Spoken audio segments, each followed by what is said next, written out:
Hello दोस्तों, welcome to my channel GS competitive exams. आज के टॉपिक में बायोलॉजी के most important static GK question answers पे चर्चा की जाएगी और ये एज अ क्विक रिवीजन है और इसको हम लोग पढ़ेंगे। तो चलिए स्टार्ट करते हैं। मनुष्य के जीवन काल में कितने दांत दो बार विकसित होते हैं? तो जी हाँ, मनुष्य के जीवन काल में 20 दांत दो बार विकसित होते हैं। कितने? 20। इसको याद रखिए। मानव शरीर में पाचन का अधिकांश भाग किस अंग में संपन्न होता है? तो पाचन का अधिकांश भाग कहाँ संपन्न होता है? छोटी आंत में, छोटी आंत में। मनुष्य में पाचन क्रिया कहाँ प्रारंभ होती है? मुख में। तो मुख में टाइलिन एंजाइम निकलता है और टाइलिन एंजाइम में ही क्या होता है? पाचन क्रिया प्रारंभ हो जाती है। तो मनुष्य में पाचन क्रिया कहाँ से प्रारंभ होती है? मुख से प्रारंभ होती है। सर्वप्रथम रक्त परिसंचरण तंत्र का अध्ययन किसने किया था? तो हार्वे ने किया था। मोस्ट इंपॉर्टेंट क्वेश्चन है, इसको याद रखिए। सर्वप्रथम रक्त परिसंचरण तंत्र का अध्ययन किसने किया था? हार्वे ने किया था। पेसमेकर, पेसमेकर का संबंध किससे है? जी हाँ, पेसमेकर का संबंध हृदय से है। ये हृदय को क्या कहते हैं? धड़कने के लिए पेसमेकर का प्रयोग किया जाता है। तो पेसमेकर जो होता है, ये आर्टिफिशियल पेसमेकर भी लगाया जाता है और ये हार्ट में यानी हृदय में पेसमेकर लगा होता है, जिससे दिल की धड़कन नियंत्रित रूप से चलती रहती है। तो पेसमेकर का संबंध है हृदय से, इसको याद रखिएगा, मोस्ट इंपॉर्टेंट है। पेसमेकर का कार्य क्या है? दिल की धड़कन प्रारंभ करना। जी हाँ, दिल की धड़कन प्रारंभ करना पेसमेकर का कार्य है।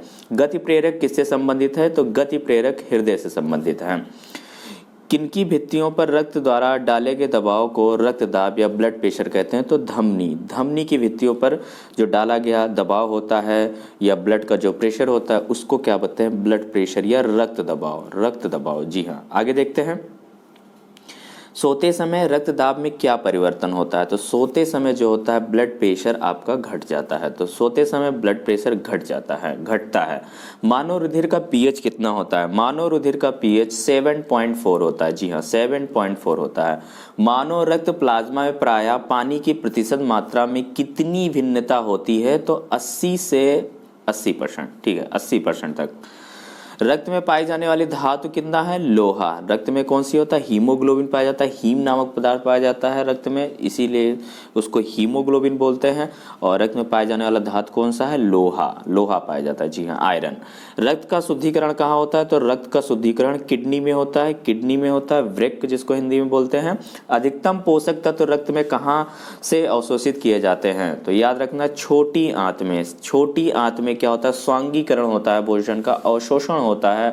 और सबसे ज़्यादा जो है रक्त तत्व जो होते हैं वो कहाँ अवशोषित होते हैं? छोटी आंत में। यानी जब भोजन पचता है तो छोटी आंत में सबसे ज़्यादा उसका अवशोषण होता है।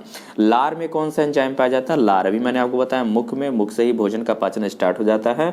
और मुख में क्या होता है? टाइलिन नामक एंजाइम निकलता है लार के माध्यम से। तो लार में कौन सा एंजाइम होता है? टाइलिन एंजाइम होता है। इसको याद रखना, मोस्ट इंपॉर्टेंट क्वेश्चन है, टाइलिन एंजाइम। पेट में भोजन को पचाने के लिए किसकी खास आवश्यकता होती है? तो एंजाइम की आवश्यकता होती है। यानी एंजाइम, जब भोजन पे एंजाइम की क्रिया द्वारा भोजन पचता है और एंजाइम क्या होते हैं? भोजन को पचाने में सहायक होते हैं। लार किसके पाचन में सहायक होती है? तो लार स्टार्च के पाचन में सहायक होती है। लार स्टार्च के पाचन में सहायक होती है। जी हाँ। मानव के आमाशय में अम्ल उत्पन्न होता है जो भोजन के पाचन में सहायता करता है। तो कौन सा अम्ल उत्पन्न होता है आपको बताना? हाइड्रोक्लोरिक, जिसका फॉर्मूला होता है HCl। जी हाँ, HCl। क्रैब्स चक्र में किसका संश्लेषण होता है? क्रैब्स चक्र में किसका संश्लेषण होता है? जी हाँ, क्रैब्स चक्र में पाइरुविक अम्ल का संश्लेषण होता है। मानव शरीर में खून के शुद्धिकरण की प्रक्रिया क्या कहते हैं? डायलिसिस। तो डायलिसिस क्या होता है? मानव शरीर में खून के शुद्धिकरण की एक प्रक्रिया होती है, डायलिसिस। पेप्सिन बदल देता है प्रोटीन को पॉलीपेप्टाइड्स में। जी हाँ, पेप्सिन का कार्य होता है प्रोटीन को पॉलीपेप्टाइड्स में बदलना। पाचन क्रिया में प्रोटीन किस पदार्थ में बदल जाते हैं? तो एमिनो अम्ल में बदल जाते हैं। इसको याद रखिएगा, पाचन क्रिया में जो प्रोटीन होते हैं वो एमिनो अम्ल में बदल जाते हैं। वह अंग कौन सा है जो मानव शरीर में ग्लाइकोजन के रूप में कार्बोहाइड्रेट को जमा करता है? तो वो है यकृत, लीवर। जी हाँ, यकृत, लीवर। पित्त किसके द्वारा पैदा किया जाता है? तो पित्त जो होता है यकृत के द्वारा पैदा किया जाता है। यानी पित्त का जो निर्माण होता है वो लीवर में होता है, यकृत में होता है। पित्त यानी बाइल, बाइल जूस का निर्माण कहाँ होता है? यकृत में होता है, लीवर में होता है। पित्त जमा कहाँ पे होता है? पित्ताशय में। जी हाँ, स्टोर कहाँ पे होता है? पित्त के यकृत के नीचे ही क्या होता है? पित्ताशय होता है, और पित्ताशय इसको गॉल ब्लैडर बोलते हैं। तो पित्ताशय में क्या होता है? बाइल जूस या पित्त जमा होता है। स्वस्थ मनुष्य का रक्तचाप सिस्टोलिक या डायस्टोलिक कितना होता है? तो 150 mm से 80 mm, 150 mm से 80 mm जो होता है स्वस्थ मनुष्य का रक्तचाप होता है। दौड़ लगाते समय मनुष्य का रक्तचाप बढ़ जाता है। जी हाँ, रक्तचाप जो है बढ़ जाता है, ब्लड प्रेशर बढ़ जाता है। सामान्य जीवन काल में मनुष्य का हृदय लगभग कितनी बार धड़कता है? तो 2 अरब बार। जी हाँ, 2 अरब बार, इसको याद रखिए, 2 अरब बार। सामान्य जीवन काल में मनुष्य का हृदय लगभग 2 अरब बार धड़कता है। मानव शरीर में हृदय का कार्य है पंपिंग स्टेशन की तरह। हृदय क्या करता है? एक पंपिंग स्टेशन, यानी जो होता है ब्लड का पूरे बॉडी में फ्लो करता है, पूरी बॉडी में उसको पहुंचाने का कार्य क्या होता है? पंपिंग स्टेशन की तरह कार्य करता है मानव शरीर में हृदय। हृदय जो है पंपिंग स्टेशन की तरह कार्य करता है। रक्त में लाल रंग किसके कारण होता है? तो हीमोग्लोबिन के कारण होता है। हीम नामक पदार्थ से आता है आयरन के कारण, तो आयरन पाया जाता है। और लाल रंग किसके कारण होता है? रक्त का लाल रंग किसके कारण होता है? हीमोग्लोबिन के कारण होता है। हीमोग्लोबिन में होता है लोहा होता है। जी हाँ, शरीर में हीमोग्लोबिन का कार्य क्या है? ऑक्सीजन का परिवहन करना। सबसे इंपॉर्टेंट काम होता है ऑक्सीजन का परिवहन करना, शरीर में हीमोग्लोबिन का कार्य होता है। हीमोग्लोबिन का एक अणु ऑक्सीजन के 4 अणुओं को लेकर चलता है, और पूरी बॉडी में सारे सेल्स तक ऑक्सीजन का परिवहन करना हीमोग्लोबिन का कार्य होता है। हीमोग्लोबिन किसका महत्वपूर्ण घटक है? जी हाँ, हीमोग्लोबिन किसका महत्वपूर्ण घटक, ये आपको याद रखना है, आरबीसी का। आरबीसी का महत्वपूर्ण घटक है। हीमोग्लोबिन का कार्य है ऑक्सीजन ले जाना, अभी आपको बताया गया। किसकी सहायता से रक्त द्वारा ऑक्सीजन ले जाया जाता है? तो लोहित कोशिकाओं के द्वारा। ये याद रखिएगा, लोहित कोशिकाएं जो होती हैं वो रक्त द्वारा ऑक्सीजन ले जाती हैं। और ये कोशिकाएं क्या होती हैं? ऑक्सीजन जो बॉडी में ऑक्सीजन होती है, यानी ऑक्सीजन जो होगी वो कहाँ पे होगी? फेफड़ों में होगी। और फेफड़ों का कनेक्शन किससे होगा? हार्ट से होगा। हार्ट जो होगा पल्मोनरी वेन, पल्मोनरी वेन जाएगा हार्ट से, और वहाँ से जो होगी जो लोहित कोशिकाएं होंगी वो ऑक्सीजन को उठाएंगे, वो पूरी बॉडी में ले जाएंगी। जब कोई बाहरी पदार्थ मानव रुधिर प्रणाली में प्रविष्ट होता है तो प्रतिक्रिया कौन प्रारंभ करता है? WBC। जी हाँ, WBC, white blood cells. White blood cells का काम क्या होता है? ये क्या होता है कि जितने भी जीवाणु, बैक्टीरिया और वगैरह हमारी बॉडी में जाते हैं तो उनसे लड़ने का काम क्या करती हैं? WBC करती हैं। तो यानी जब कोई बाहरी पदार्थ मानव रुधिर प्रणाली में प्रविष्ट करता है तो प्रक्रिया कौन प्रारंभ करता है? सबसे पहले WBC प्रक्रिया प्रारंभ करता है, उसके प्रति वो लड़ता है और उससे अपने बॉडी की, शरीर की रक्षा करता है।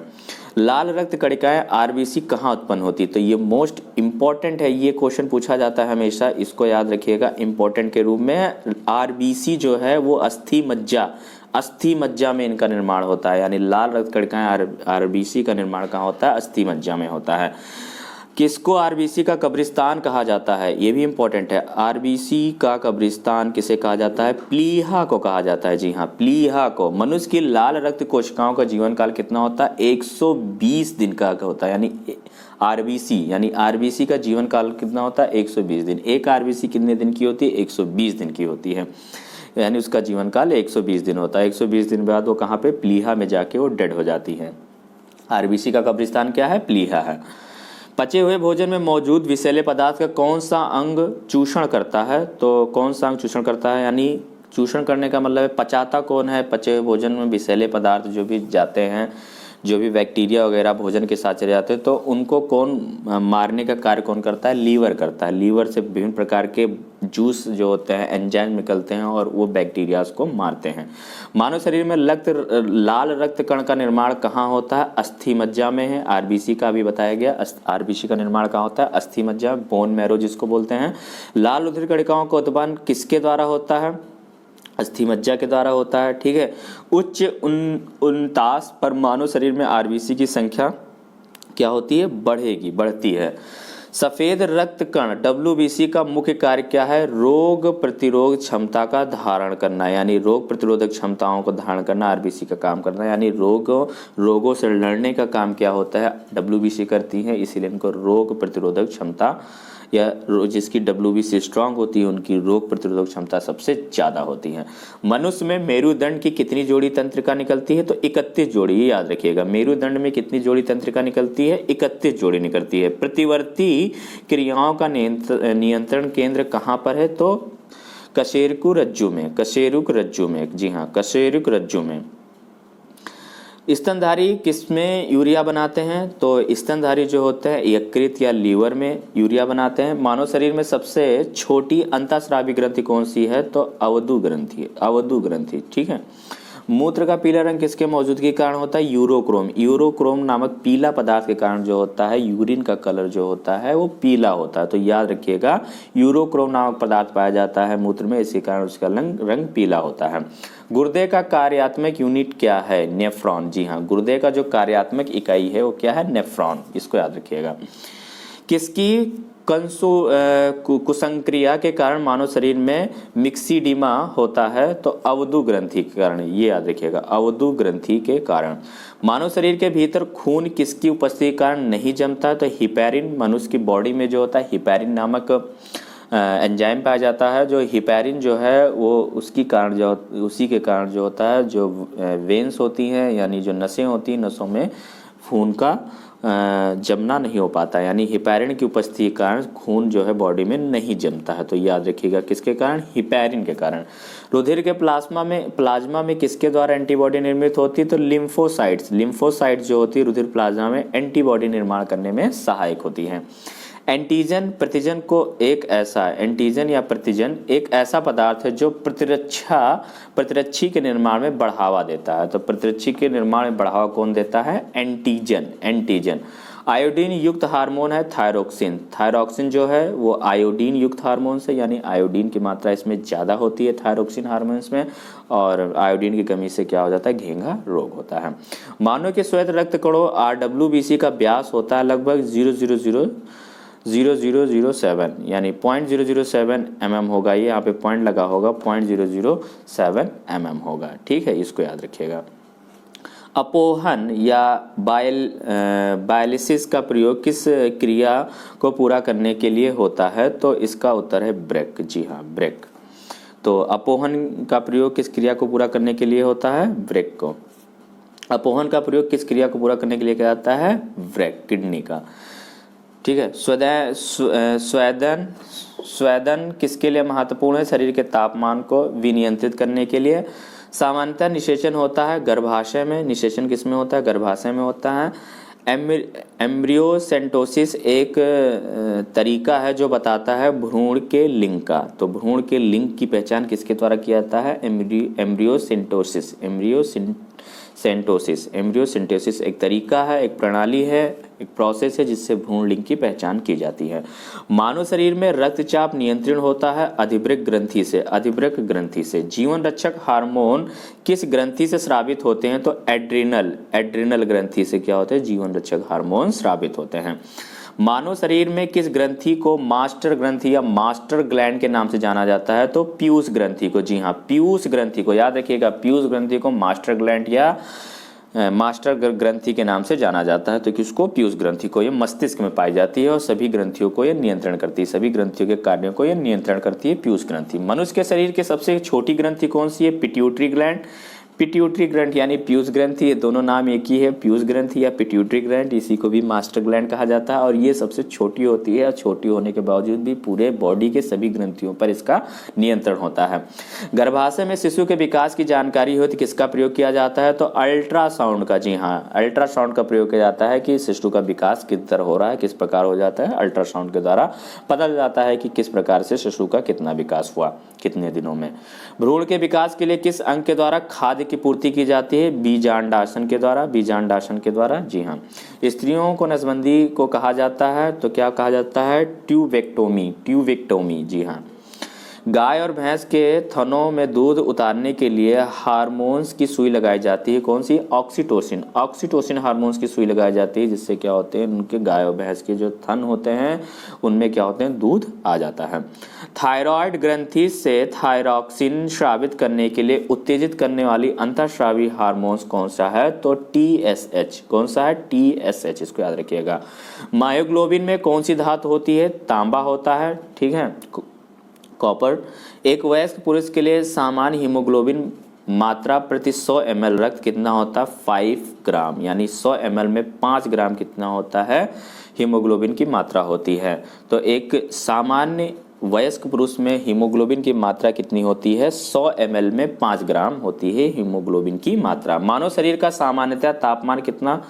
सामान्यतः मानव शरीर का सामान्य तापमान होता है, गलत लिखा हो, 39 डिग्री सेल्सियस मानव शरीर का सामान्य तापमान होता है, तो ये 37 डिग्री सेल्सियस होगा। ये गलत लिखा हुआ है, इसको 37 डिग्री सेल्सियस, जी हाँ। इसको 98.6 फ़ारेनहाइट भी बोलते हैं, ठीक है। किस शारीरिक प्रक्रम से प्रोथ्राम्बिन का संबंध है? तो रक्त जमाव से। शरीर में सबसे बड़ी ग्रंथि अंतःस्रावी ग्रंथि कौन सी है? तो थायराइड। शरीर में सबसे बड़ी अंतःस्रावी ग्रंथि कौन सी है? थायराइड है, जी हाँ, इसको याद रखिएगा। कौन सा हार्मोन लड़ो उड़ो हार्मोन कहलाता है? एड्रेनेलिन। एड्रेनेलिन हार्मोन क्या कहलाता है? लड़ो उड़ो हार्मोन। इंसुलिन है एक प्रकार का हार्मोन है, इंसुलिन एक प्रकार का हार्मोन है। कौन सा पदार्थ मानव शरीर में सबसे अधिक कठोर होता है? तो दल्तवल्क, दल्तवल्क होता है। किस कोशिका से इंसुलिन स्रावित होता है? बीटा कोशिका से। बीटा कोशिका से इंसुलिन स्रावित होता है। इंसुलिन उत्पादित होता है पैंक्रियाज के द्वारा। पैंक्रियाज के द्वारा इंसुलिन उत्पादित होता है। ऑक्सीजन की उपस्थिति में सुक्रोज का CO2 एवं जल में ऊर्जा निर्मित होने के साथ पूर्ण रूपांतरण होने को कहते हैं वायु श्वसन। क्या बोलते हैं? वायु श्वसन। हमारी छोड़ी हुई सांस की हवा में CO2 की मात्रा लगभग कितनी होती है? तो 4% होती है। 4% CO2 की मात्रा होती है जो भी हम सांस छोड़ते हैं। हृदय वंचित होता है ऐच्छिक पेशी के द्वारा, हृदय जो है वंचित होता है। मनुष्य में त्वचा किस स्थान पर सबसे अधिक मोटी होती है? तो तलुए पर, जी हाँ, तलुए पर सबसे अधिक मोटी होती है। मानव शरीर का सबसे बड़ा अंग कौन सा है? तो फेफड़ा। फेफड़ा जो है मानव शरीर का सबसे बड़ा अंग है। मानव त्वचा को रंग देने वाला वर्णक क्या है? मेलानिन। मेलानिन जो है वो मानव शरीर में त्वचा को रंग देने वाला एक वर्णक होता है, मेलानिन, याद रखिएगा। कंडरा या टेंडन जोड़ता है पेशी को हड्डी से। कंडरा या टेंडन क्या होता है? ये पेशी और हड्डी को एक दूसरे से जोड़े रखता है, कंडरा, जिसको बोलते हैं टेंडन। मानव शरीर में कौन सी ग्रंथि ऐसी है जिसका संबंध शरीर की उत्तेजना से है? तो अधिवृक्क ग्रंथि। अधिवृक्क ग्रंथि जो है शरीर की उत्तेजना से इसका संबंध है। आगे देते हैं, आदमी के कंठ के किस भाग को अवटु उद्धर्म एडम्स एप्पल कहा जाता है? तो थायराइड उपास्थि को। किसको? थायराइड उपास्थि को। मानव का मस्तिष्क लगभग कितने ग्राम का होता है? 1350 ग्राम का होता है। मानव का मस्तिष्क लगभग कितने ग्राम का होता है? 1350 ग्राम का होता है। मानव शरीर में सबसे लंबी अस्थि है उरु अस्थि है। उरु अस्थि मानव शरीर में सबसे लंबी अस्थि है।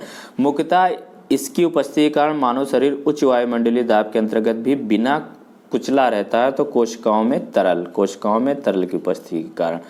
आँख के रेटिना की परंपरागत कैमरा के निम्नलिखित में से किस भाग से तुलना की जा सकती है? फिल्म से। रक्त जमने में किस तत्व की मुख्य भूमिका होती है? तो रक्त जमने में कैल्शियम तत्व की मुख्य भूमिका होती है। मानव में सामान्य निरन या फेस्टिन रुधिर शर्करा स्तर प्रति 100 ml रुधिर होती है 80 से 100 मिलीग्राम। 80 से 100 मिलीग्राम, जी हाँ। अधिक ऊंचाई पर मानव शरीर में लाल रक्त कणिकाओं की संख्या बढ़ जाएगी। अधिक ऊंचाई पर आप जाएंगे तो जो RBC की संख्या क्या हो जाती है? बढ़ने लगती है, क्योंकि वहाँ पे प्रेशर कम होने लगता है। मानव रुधिर में कोलेस्ट्रॉल का सामान्य स्तर है, तो कोलेस्ट्रॉल का सामान्य स्तर है 140 से 180 mg। यदि किसी व्यक्ति के रुधिर वाहिकाओं की त्रिज्या कम हो जाए तो उसका रक्तदाब बढ़ जाएगा। उसका रक्तदाब क्या हो जाएगा? बढ़ जाएगा। मानव शरीर के किस अंग में लसिका कोशिकाएं बनती है? तो दीर्घ अस्थि में। स्तनपायियों में श्वेत ग्रंथियां मूलतः संबंधित हैं ताप नियमन से। किससे? ताप नियमन से। मानव हृदय में कितने कक्ष की संख्या? तो कक्षों की संख्या मानव हृदय में 4 होती हैं। मधुसूदनी या इंसुलिन अंतःस्रावी एक ग्लाइकोलिपिड है। तो इंसुलिन क्या है? एक ग्लाइकोलिपिड है। मानव शरीर में पैरों की हड्डियां हैं, एक फिबुला एवं टिबिया। फिबुला एवं टिबिया, फिबुला एवं टिबिया मानव शरीर में पैरों की एक हड्डियां हैं, उसको क्या बोलते हैं? फिबुला एवं टिबिया। गर्भाशय के लिए वैकल्पिक शब्द क्या है? यूट्रस, इसको यूट्रस भी बोलते हैं इंग्लिश में। हीमोग्लोबिन की अधिकतम बंधुता होती है ऑक्सीजन के लिए। कौन सी ग्रंथि सेक्स हार्मोन्स का स्राव करती है? तो एड्रिनल ग्रंथि। एड्रिनल ग्रंथि जो होती है सेक्स हार्मोन्स का स्राव करती है। मानव शरीर में हार्मोन में से कौन सा रक्त कैल्शियम और फास्फेट को विनियमित करता है? तो पैराथायराइड हार्मोन। पैराथायराइड हार्मोन, जी हाँ। मानव में शरीर के किस भाग में शुक्राणु डिंब को निषेचन करता है? फर्टिलाइज करता है? तो फैलोपियन नली में, डिंब वाहिनी नली में जो होता है शुक्राणु जो होता है वो फर्टिलाइजेशन या निषेचन की क्रिया स्टार्ट करता है। यानी फीमेल में ये डिंब वाहिनी फैलोपियन ट्यूब होती है। जब वृक्क कार्य करना बंद कर दे तो कौन सा पदार्थ जमा होता है? रक्त में नत्रजनित अपशिष्ट पदार्थ। तो क्या होता है? अपशिष्ट पदार्थों का जमा। और जब वृक्क जो कार्य करना बंद कर देगा तो क्या होगा? अपशिष्ट पदार्थ जो होंगे बॉडी में वो जमा होने लगेंगे, जो कि शरीर के लिए बहुत ही हानिकारक है। जब एक व्यक्ति वृद्ध हो जाता है तो सामान्यतया उसका रक्तदाब क्या होता है? घट जाता है। मानव शरीर में पुच्छ कौन सी संरचना से संलग्न होती है? तो बृहदांत्र से। जी हाँ, बृहदांत्र से। तो बृहदांत्र से जो पुच्छ होती है कौन सी संरचना से संलग्न होती है? जो पुच्छ पूंछ लगी होती है वो किससे लगी होती है? बृहदांत्र से। किस प्रक्रिया द्वारा ऑक्सीजन श्वसन के दौरान रुधिर में प्रवेश करती है और फिर उसे छोड़ती है? तो परासरण के कारण, परासरण प्रक्रिया के द्वारा। कौन सा एक अंग वसा का भंजन कर कोलेस्ट्रॉल उत्पन्न करता है? तो यकृत करता है। सेरेब्रम किससे संबंधित है? सेरेब्रम मस्तिष्क से संबंधित है। मस्तिष्क का एक भाग है सेरेब्रम। मनुष्य के मस्तिष्क का सबसे बड़ा भाग कौन है? प्रमस्तिष्क है। मानव शरीर को किन कोशिकाओं में सबसे कम पुनर्योजन शक्ति होती है? मस्तिष्क कोशिकाओं में। किस मृत प्राय व्यक्ति का गुर्दा लेने के लिए उसे किस स्थिति में होना चाहिए? केवल तंत्रिक्रिय प्रक्रियाओं का अवसान की स्थिति में। यदि एक पिता का रक्त ए है और माता का रक्त ओ है तो बताइए उनके पुत्र का कौन सा वर्ग हो सकता है? तो ओ हो सकता है। कोई बी प्रकार के रुधिर वाला व्यक्ति किसी आकस्मिक संकट में किस प्रकार के रुधिर वाले व्यक्ति को रुधिर दान करता है? तो ये पता है, ए बी या बी। जो बी प्रकार वाला है वो बी सिर्फ ए बी को दे सकता है और बी को दे सकता है।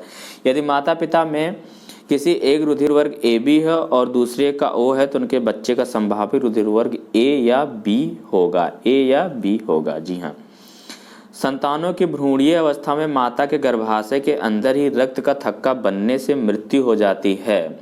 इस रोग को एरिथ्रोब्लास्टोसिस फिटेलिस कहा जाता है। इसका कारण है पिता का आरएच फैक्टर तथा माता का आरएच निगेटिव होना। जी हाँ, ये मोस्ट इंपॉर्टेंट क्वेश्चन है। फिर से सुनिए, संतानों की भ्रूणीय अवस्था में माता के गर्भाशय के अंदर ही रक्त का थक्का बनने से मृत्यु हो जाती है। इस रोग को एरिथ्रोब्लास्टिस फिटेलिस कहा जाता है। क्या कहा जाता है? एरिथ्रोब्लास्टिस फिटेलिस कहा जाता है। इसका कारण है पिता का आरएच प्लस होना और माता का आरएच निगेटिव होना। कौन सा रक्त समूह सर्वग्राही है? यानी ए बी है। इसको बोलते हैं यूनिवर्सल एक्सेप्टर। ठीक है। ए बी रक्त वर्ग वाले व्यक्ति को सर्वाधिक ग्राही कहा जाता है क्योंकि उससे रक्त में प्रतिपिंड का अभाव होता है। यूनिवर्सल रिसिपिएंट कौन सा रुधिर वर्ग है? ए बी ही है, अभी मैंने आपको बताया। कौन सा रक्त वर्ग सार्वत्रिक दाता है? यूनिवर्सल डोनर है, तो ओ है। इसको यूनिवर्सल डोनर बोलता है। किसी को भी रक्त दे सकता है, किसी भी ब्लड ग्रुप के में ये रक्त फिट हो जाएगा। यदि किसी पुरुष का रक्त वर्ग ए बी हो तो महिला का रक्त वर्ग बी हो तो उनकी संतानों में कौन सा रक्त वर्ग उपस्थित नहीं हो सकता? तो क्या होगा? ओ। यानी अगर पुरुष का रक्त वर्ग ए बी है और महिला का रक्त बी हो तो उनकी संतानों में ओ उपस्थित नहीं होगा, यानी ओ वर्ग नहीं आएगा, बाकी सारे आ जाएंगे। मनुष्य में कुल कितनी हड्डियां होती हैं? 206 हड्डियां होती हैं। नवजात शिशुओं में हड्डियों की संख्या लगभग कितनी होती है? 206 होती हैं। ठीक है। नवजात शिशु में मनुष्य में कुल हड्डियों की संख्या 234। नवजात शिशु में हड्डियों की संख्या लगभग कितनी होती है? गलत लिखा हो, 206 नहीं होती, 300 के नियर अबाउट होती हैं। सॉरी दोस्तों, इसको कमेंट करके आंसर बताइएगा। इसका आंसर जो है 300 के ऊपर होता है। नवजात शिशुओं में हड्डियों की संख्या ज़्यादा होती है और 206 हड्डियाँ जो होती हैं वो वयस्क मनुष्य में है। मनुष्य की खोपड़ी में कितनी अस्थियाँ होती हैं? 8 होती हैं। मनुष्य के शरीर में पसलियों के कितने जोड़े हैं? तो होते हैं तो 12 जोड़े होते हैं पसलियों के। शरीर में सर्वाधिक प्रबल अस्थि होती है जबड़े में। जबड़े में सबसे प्रबल और मजबूत अस्थि होती है, हड्डी होती है। मानव शरीर की सबसे छोटी हड्डी है स्टेपिस। स्टेपिस मानव शरीर की सबसे छोटी हड्डी है। मानव शरीर की सबसे लंबी हड्डी फीमर है, फीमर या जांग में पाई जाती है।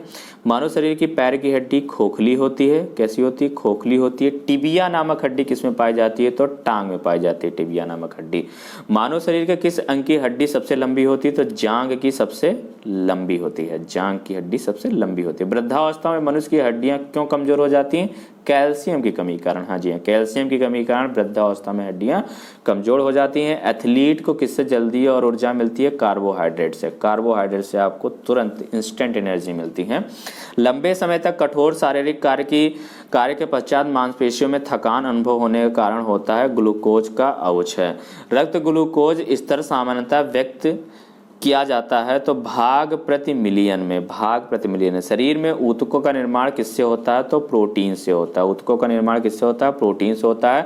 प्रोटीन को माना जाता है शरीर का निर्माण करने वाला। तो प्रोटीन क्या करता है? शरीर का निर्माण करता है, यानी कटे फटे जहाँ पे कट फट जाता है तो क्या होता है, उनके क्षतिपूर्ति जहाँ पे हो जाती है तो शरीर में उसकी पूर्ति करता है। यानी शरीर का निर्माण करने में कौन सहायक होता है? प्रोटीन सहायक होता है। एंजाइम मूल रूप से क्या होते हैं? तो एंजाइम मूल रूप से प्रोटीन होते हैं। जैविक सिस्टम में रासायनिक क्रिया की प्रक्रिया को तेज करने में उत्तरदायी पदार्थ क्या है? कौन है? तो एंजाइम है। जी हाँ, एंजाइम है। तो जैविक सिस्टम में रासायनिक क्रिया की प्रक्रिया को तेज करने में उत्तरदायी पदार्थ कौन है? एंजाइम है। सोयाबीन में प्रोटीन का प्रतिशत होता है 42% होता है। कैप्सूल का आवरण बना होता है तो स्टार्च का। कैप्सूल जो होता है, जो कैप्सूल जो आप खाते हो यानी जो दवाई होती है उसका जो आवरण होता है यानी जो प्लास्टिक सा लगता है वो क्या होता है? वो स्टार्च होता है, इसीलिए पेट में जाके पच जाता है। शहद का प्रमुख घटक क्या होता है? फ्रक्टोज होता है। शहद का प्रमुख घटक क्या है? फ्रक्टोज है। कौन सी शर्करा ऊर्जा प्रदान करती है? तो ग्लूकोज। ग्लूकोज क्या होता है? ऊर्जा प्रदान करती है। शहद में मुख्यतः होता है कार्बोहाइड्रेट होता है। शहद में सर्वाधिक ऊर्जा प्रदान करता है कार्बोहाइड्रेट प्रदान करता है। मानव शरीर में कार्बोहाइड्रेट पुनः संग्रह होता है ग्लाइकोजन के रूप में, यानी कार्बोहाइड्रेट जो होता है वो ग्लाइकोजन के रूप में बॉडी में स्टोर हो जाता है। शाकाहारी अधिकतम प्रोटीन खाते हैं दालों से। दालों से हमें अधिकतम प्रोटीन मिलती है। प्रोटीन का सर्वप्रथम स्रोत है सोयाबीन। मानव शरीर में वसा जमा होती है, वसा ऊतकों में। ऊंट बिना पानी के कुछ दिनों तक मरुस्थल में रहता है। ऐसा वह कर पाता है अपने कुबड़ कैसे कर पाता है? अपने कुबड़ में जमा किए चिकनाई का प्रयोग करके। दांतों में क्या होता है? कैल्शियम होता है। किस तत्व का संबंध दांतों की विकृति के साथ होता है? फ्लोरीन। फ्लोरीन, जी हाँ। हृदय की धड़कन को नियंत्रित करने के लिए कौन सा खनिज आवश्यक है? पोटेशियम। पोटेशियम यानी नियंत्रित करने के लिए आप पोटेशियम लेना आपको जरूरी है। यानी हृदय की धड़कन को नियंत्रित कौन करता है? पोटेशियम करता है। सागरीय खरपतवार किसका महत्वपूर्ण स्रोत है? तो शैवाल का। शैवाल का, जी हाँ, इसको याद रखिएगा। आगे देखते हैं आयोडीन का सर्वोत्तम स्रोत क्या है? तो आयोडीन का सर्वोत्तम स्रोत शैवाल है। शैवाल से ही आयोडीन की प्राप्ति होती है। उपास्थि तथा हड्डियों के निर्माण में संपोषण में आवश्यक तत्व होते हैं तो कौन होते हैं? कैल्शियम होते हैं। दाष्ट कोशिका अरक्तता रोग किसकी असामान्यता के कारण होता है? तो लाल रुधिर कोशिका यानी आरबीसी की असामान्यता के कारण होता है दाष्ट कोशिका अरक्तता रोग। ठीक है। प्रचुरतम मात्रा में खाद्य प्रोटीन के 2 स्रोत कौन से हैं? सोयाबीन और मूंगफली। सोयाबीन और मूंगफली। दूध में प्रोटीन और कार्बोहाइड्रेट के अतिरिक्त पोषणदायक अन्य तत्वों में सम्मिलित कौन है? कैल्शियम और पोटेशियम। सीमेंट और अस्थियों दोनों में विद्यमान तत्व हैं कैल्शियम। तो सीमेंट और अस्थियों में कौन कौन से तत्व विद्यमान होते हैं? तो कैल्शियम होते हैं। किसकी कमी से एनीमिया रोग होता है? तो लोहा यानी आयरन की कमी से एनीमिया रोग हो जाता है। किस विटामिन का संबंध रक्त रक्त थक्का से है तो विटामिन के से की कमी से क्या होता है, रक्त का थक्का नहीं जमता है, यानी कट जाने पे ब्लड हमेशा बहता रहता है बॉडी से। तो रक्त के थक्का में सहायक कौन है, विटामिन के। रक्त का थक्का, विटामिन के की कमी से रक्त का थक्का नहीं जम पाता है। तो मानव शरीर में औसतन ऑक्सीजन का तत्व प्रतिशत कितना होता है, 50%। पालक के पत्तों में किसकी मात्रा सबसे अधिक होती है, तो आयरन की। आयरन सबसे ज़्यादा पालक के पत्तों में पाया जाता है। सबसे अधिक आयरन किसमें पाया जाता है, हरे पत्तेदार सब्जियों में। मूत्र के श्रवण को बढ़ाने वाली औषधि को कहते हैं डायूरेटिक। टाइफाइड के शरीर का कौन सा अंग प्रभावित होता है, तो आंत प्रभावित होता है। पेचिश रोग के लिए उत्तरदायी प्रोटोजोआ है एंट अमीबा। तो एंट अमीबा प्रोटोजोआ के कारण पेचिश रोग हो जाता है। आँख की दूरदृष्टि की बीमारी किसके कारण होती है, तो नेत्र गोलक के छोटा होने के कारण होती है। हैजा का क्या कारण है, तो हैजा जीवाणु के द्वारा होता है। किसके जांचने के लिए एलिसा टेस्ट किया जाता है, तो एलिसा टेस्ट क्या होता है, एड्स के जांचने के लिए किया जाता है, यानी एलिसा टेस्ट के द्वारा एड्स का पता लगाया जाता है। एवियन इन्फ्लुएंजा या बर्ड फ्लू विषाणु को किससे निरूपित किया जाता है, H5N1। H5N1 जी हाँ। किसकी कमी से दंत क्षय होता है, तो फ्लोरीन के कारण क्या होता है, दंत क्षय होता है, जो दांत होते हैं वो टूटने लगते हैं, फ्लोरीन। बेरियम मील का उपयोग किया जाता है आहार नली की एक्सरे के लिए। आहार नली के एक्सरे के लिए बेरियम मील का उपयोग किया जाता है। गुर्दा पथरी का पता लगाने के लिए किस प्रतिबिंबीय यंत्र का प्रयोग किया जाता है, तो सिटी स्कैन के द्वारा। गहरे तले हुए खाद्य पदार्थ कैंसर जनक होते हैं क्योंकि उनमें प्रचुरता होती है वसा की। किस भारी वस्तु की विषाक्तता यकृत सिरोसिस पैदा करती है, तो कॉपर। मानव शरीर में रक्त की अपर्याप्त आपूर्ति को कहते हैं इस्कीमिया। क्या बोलते हैं, इस्कीमिया। आगे देखते हैं, टाइफाइड पैदा किया जाता है साल्मोनेला टाइफी द्वारा। यानी टाइफाइड जो होता है किसके द्वारा होता है, बैक्टीरिया के द्वारा होता है। उस बैक्टीरिया का क्या नाम है, साल्मोनेला टाइफी।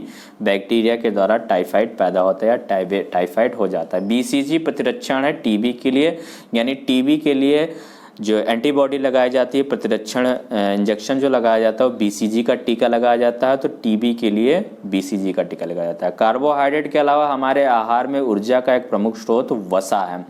रक्त का थक्का बनाने में इनमें कौन सा अवयव मदद करता है, तो विटामिन के। BCG का टीका किसके विरुद्ध प्रतिरोधक क्षमता उत्पन्न करने के लिए उपयुक्त है, तो तपेदिक जिसको बोलते हैं टीबी। ठीक है, BCG, वही क्वेश्चन रिपीट हुआ है, तपेदिक, यानी इसी को बोलते हैं टीबी, ट्यूबरक्लोसिस। तो BCG का टीका लगाया जाता है। मानव शरीर रचना के संदर्भ में एंटीबॉडीज होती है प्रोटीन्स की एंटीबॉडीज होती हैं। पीलिया किसके संक्रमण का कारण होता है, तो यकृत के कारण क्या होता है, पीलिया होता है। न्यूमोनिया रोग मानव शरीर के किस अंग को ग्रसित करता है, तो फेफड़ा, यानी निमोनिया जो होता है, निमोनिया से फेफड़ा संक्रमित होता है। पूर्ण स्मृति लोप को किस शब्द द्वारा जाना जाता है, तो एमनीशिया के द्वारा। कौन सी बीमारी पानी द्वारा नहीं होती है, तो फ्लू की बीमारी जो होती है पानी के द्वारा नहीं होती है। अराक्तता में किसकी मात्रा कम हो जाती है, तो हीमोग्लोबिन की, यानी अराक्तता इसी को बोलते हैं एनीमिया को भी बोलते हैं अरक्तता, यानी रक्त की कमी। तो रक्त की कमी यानी हीमोग्लोबिन की कमी। तो अरक्तता में किसकी कमी हो जाती है, हीमोग्लोबिन की कमी हो जाती है। चेचक या स्मॉल पॉक्स होने का कारण क्या है, वेरियोला वायरस। जी हाँ, जो वेरियोला वायरस से क्या होता है, स्मॉल पॉक्स होता है। इंपॉर्टेंट है, इसको याद रखिएगा। गाय के दूध का रंग किसकी मौजूदगी के कारण थोड़ा पीला होता है, तो कैरोटीन के कारण क्या होता है, कैरोटीन प्रोटीन पाया जाता है गाय के दूध में, इसी कारण जो गाय का दूध होता है वो पीला कलर का होता है। कौन सा रोग प्रायः वायु के माध्यम से फैलता है, तो ट्यूबरक्लोसिस, यानी टीबी रोग जो है वो वायु के माध्यम से फैल जाता है, ट्यूबरक्लोसिस। और ट्यूबरक्लोसिस के लिए BCG का टीका लगाया जाता है। अन्न एक समृद्ध स्रोत है स्टार्च का। तो जितने भी अन्न होते हैं उसमें स्टार्च की मात्रा होती है। कैंसर के उपचार के लिए प्रयुक्त रेडियो आइसोटोप है कोबाल्ट 60 का प्रयोग किया जाता है कैंसर के उपचार के लिए। शरीर के विभिन्न गतिविधियों के लिए ऊर्जा स्रोत है कार्बोहाइड्रेट। ठीक है, 14 वर्ष तक आयु के बच्चों के विकास के लिए सबसे अधिक महत्वपूर्ण है प्रोटीन के से जो होता है शरीर का विकास होता है, इसलिए बच्चों के लिए प्रोटीन की आवश्यकता होती है। पीत ज्वर संचारित किया जाता है एडीज द्वारा। पीत ज्वर जो होता है, पीत ज्वर एडीज मच्छर द्वारा होता है, तो एडीज द्वारा जो होता है पीत ज्वर हो जाता है, जिसको क्या बोलते हैं, पीत ज्वर। या एडीज मच्छर से ही क्या होता है, डेंगू रोग जो होता है वो एडीज मच्छर के काटने के द्वारा होता है। और मानव शरीर के संक्रमण को रोकने में मदद करने वाला विटामिन क्या है, विटामिन ए। विटामिन ए क्या होता है, जितना भी बॉडी में संक्रमण होता है उन संक्रमण को रोकने में कौन मदद करता है, विटामिन ए। ईसीजी है एक इलेक्ट्रोकार्डियोग्राफ। ईसीजी को क्या बोलते हैं, इलेक्ट्रोकार्डियोग्राफ, ठीक है। तो ईसीजी का फुल फॉर्म होता है इलेक्ट्रोकार्डियोग्राफ। कौन सा रोग रक्तदान द्वारा फैलता है, रक्ताधान द्वारा फैलता है, रक्ताधान। तो रक्ताधान यानी जब आप किसी को रक्त दोगे तो कौन सा रोग फैल जाएगा, टाइफाइड। यानी अगर आप टाइफाइड है आपके अंदर और टाइफाइड में आप किसी को अपना ब्लड डोनेट करते हो तो उसको भी टाइफाइड हो जाएगा। विटामिन B6 की कमी से पुरुष में हो जाता है अरक्तता, जिसको एनीमिया बोलते हैं। इसमें आयरन की कमी हो जाती है, तो विटामिन B6 से कौन सा रोग होता है, अरक्तता रोग होता है या एनीमिया होता है। पीलिया एक प्रतीक है यकृत की बीमारी का। पीलिया जो होता है, पीलिया जिसको जॉइंडिस बोलते हैं, जॉइंडिस क्या होती है, यकृत यानी लीवर की बीमारी है। इससे लीवर हमारा इन्फेक्ट हो जाता है, संक्रमण हो जाता है लीवर के अंदर में, तो इससे पीलिया रोग बोलते हैं। चेचक के प्रति टीकाकरण में समावेश किया जाता है जीवित प्रतिरक्षियों का। किसका समावेश किया जाता है, जीवित प्रतिरक्षियों का। जिस बीमारी में रक्त में शर्करा का स्तर बढ़ जाता है उसका नाम है डायबिटीज़, डायबिटीज़ मेलिटस। तो डायबिटीज़ में जो होता है वो बॉडी में रक्त में क्या होता है, शर्करा यानी ग्लूकोज की मात्रा बढ़ जाती है। तो किस बीमारी में, डायबिटीज़ में। मनुष्य में एफ्लाटॉक्सिन खाद्य विषाक्तन द्वारा सामान्यतः कौन सा अंग प्रभावित होता है, तो यकृत प्रभावित होता है। मिनी माता रोग का कारण है पारा से जो होता है, पारा जिसको बोलते हैं मरकरी के द्वारा क्या होता है, मिनी माता रोग होता है। यानी जब मरकरी की मात्रा बॉडी में ज़्यादा हो जाती है तो क्या होता है, मिनी माता रोग हो जाता है। आनुवांशिक रोगों में कौन यौन संबंधित है, तो हीमोफीलिया जो है वो यौन संबंधित है। यानी अगर माँ बाप में हीमोफीलिया तो बच्चों में भी हीमोफीलिया रोग हो जाएगा, यानी आनुवांशिक रोग है हीमोफीलिया। जापानी एंसेफ्लाइटिस का कारक होता है तो विषाणु है जापानी एंसेफ्लाइटिस। ये मच्छर के काटने से होता है जापानी एंसेफ्लाइटिस। ये मस्तिष्क ज्वर है जो बच्चों में ज़्यादा फैलता है, तो विषाणु के द्वारा फैलता है, ठीक है। दोष युक्त वृक्क वाले व्यक्तियों के लिए अपोहन का उपयोग किया जाता है। इसमें निहित प्रक्रम है, क्या है, पराशरण है।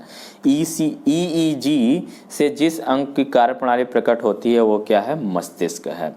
केसीन दुग्ध होता है प्रोटीन, तो केसीन एक प्रकार की प्रोटीन है। तो केसीन प्रोटीन किसमें पाई जाती है, दुग्ध में पाई जाती है और एक प्रकार की प्रोटीन है। किस तत्व की कमी के कारण घेंघा रोग हो जाता है, तो आयोडीन की कमी के कारण क्या हो जाता है, घेंघा रोग हो जाता है। किसकी उपस्थिति के कारण दूध में मिठास आ जाता है, लैक्टोज की मात्रा, लैक्टिक एसिड पाया जाता है दूध में और लैक्टोज की मात्रा के कारण उसमें दूध में मीठापन होता है। सुअरों को मानव रिहायशी क्षेत्र से दूर रखना किसके उन्मूलन में सहायक है, तो जापानी इंसेफ्लाइटिस। तो जापानी इंसेफ्लाइटिस रोग जो होता है वो सुअर जो होते हैं, जहाँ पे सुअर होते हैं तो सुअर पे गंदे स्थानों पे होते हैं, कीचड़ वाले स्थानों पे होते हैं, वहाँ पे मच्छर ज़्यादा उत्पन्न होते हैं, जिससे कारण जापानी इंसेफ्लाइटिस रोग हो जाता है। इसलिए सुअरों को होता है आसपास नहीं पलने देना चाहिए। घात करो और छिप जाओ नामक से विख्यात विषाणु है RSV विषाणु। चिकित्सक परामर्श देते हैं कि हमें अपना भोजन वनस्पति घी अपेक्षा तेल में बनाना चाहिए, क्योंकि तेल में असंतृप्त वसाएं होती हैं। जी हाँ, तेल में असंतृप्त वसाएं होती हैं, इसलिए वनस्पति घी की अपेक्षा तेल में हमें अपना खाना बनाना चाहिए। कोलेस्ट्रॉल है जंतु वसा में उपस्थित वसीय अल्कोहल। तो कोलेस्ट्रॉल क्या है, जंतु वसा में उपस्थित वसीय अल्कोहल है। आहार में लवण का मुख्य उपयोग भोजन को पचाने के लिए अपेक्षित हाइड्रोक्लोरिक अम्ल लघु मात्रा में पैदा करना। वसा में घुलनशील विटामिन होते हैं कैल्सीफेरॉल, कैरोटीन, टोकोफेरॉल। यानी वसा में जो होते हैं, ये उनके नाम लिखे हुए हैं। वसा में घुलनशील विटामिन होते हैं डेका,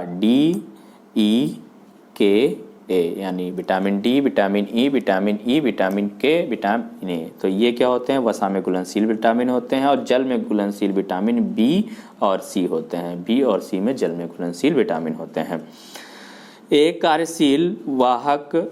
कार्यशील महिला को प्रतिदिन कितना प्रोटीन लेना चाहिए? यानी जो कार्यशील महिला है, घर में काम करती है, उसको एक दिन में कितना प्रोटीन लेना चाहिए? तो 45 ग्राम प्रोटीन उसको लेना चाहिए। एनीसोमिया कहते हैं घ्राण संवेदन की कमी को। घ्राण संवेदन की कमी को शरीर की कैलोरी आवश्यकता गर्मी की अपेक्षा सर्दियों में बढ़ जाती, क्योंकि अधिक कैलोरी आवश्यक है। क्योंकि अधिक कैलोरी शरीर का ताप बनाए रखने के लिए, क्योंकि जब बॉडी जो होता है, बॉडी का टेम्परेचर गिरने लगता है, यानी जब एटमॉस्फेयर ठंडा होता है तो इससे क्या होता है? सर्दी लगती है, और उससे क्या होता है? उसकी एनर्जी, बॉडी जो एनर्जी लूज़ करती है और उसका ताप गिरता है। तो ताप को बनाए रखने के लिए हमें अधिक कैलोरी यानी अधिक भोजन की आवश्यकता होती है, अधिक कैलोरी की आवश्यकता होती है।